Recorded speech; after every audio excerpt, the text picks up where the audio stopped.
প্রত্যেক দিন সকালবেলা উঠেই কোনো না কোনো কাজে ব্যস্ত থাকতে হয়। আসসালামু আলাইকুম এভরিওয়ান। আজ সকাল সকালে উঠে গিয়েছে এবং ঘর দুয়ার সবকিছু পরিষ্কার করে ক্লিন করে এরপর রান্না কাজে চলে যাই, কারণ রান্না কিছু করতে হবে। আজ ঘরে মেহমান আসবে, তাই ঘরে তেমন কিছু ছিল না, তাই টুকিটাকি যা ছিল তা দিয়ে আজকে রান্না করে ফেলেছি। করলা ভাজি রান্না করার জন্য প্রথমে আমি করলা এবং আলু কেটে নিলাম। এরপর এগুলো সবকিছু ধুয়ে তারপর আমি চুলায় বসিয়ে দিব। তবে আজ করলা ভাজিটা একটু ভিন্নভাবে করব, মানে মাছের ডিম দিয়ে করব। মাছের ডিম দিয়ে করলা ভাজি রান্না করলে বেশ মজাই লাগে। আপনার কি কখনো করেছেন? তাহলে অবশ্যই কমেন্টে জানাবেন। প্রথমে আমি তেল দিয়ে পেঁয়াজ দিয়ে দিয়েছি। এখন এই পেঁয়াজ হালকা ভাজা হয়ে গেলে এতে আমি ডিম দিয়ে দিব, মানে মাছের ডিম দিয়ে দিব।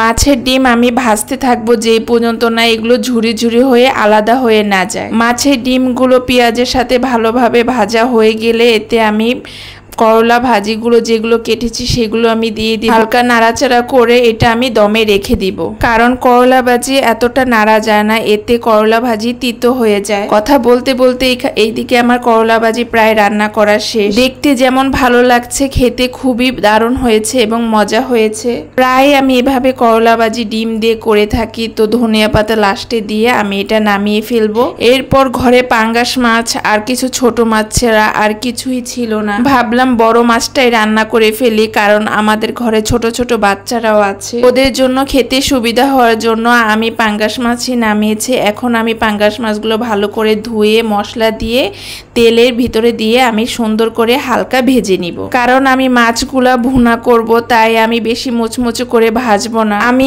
আজ পাঙ্গাস মাছ ভুনা করার জন্য হালকা পেঁয়াজ বেটে নিয়েছিলাম, এতে করে ঝোলটা ঘন হয় এবং খেতে খুব বেশ দারুণ লাগে। মাছ ভুনা করার সময় আমি সব সময় চেষ্টা করি টমেটো দিয়ে রান্না করতে, এতে রান্নার স্বাদ দ্বিগুণ হয়ে যায়। আমার কাছে তো খুবই ভালো লাগে। তো আমি মাছ ভুনা করার জন্য তেলে পেঁয়াজ বাটা দিয়ে নিলাম।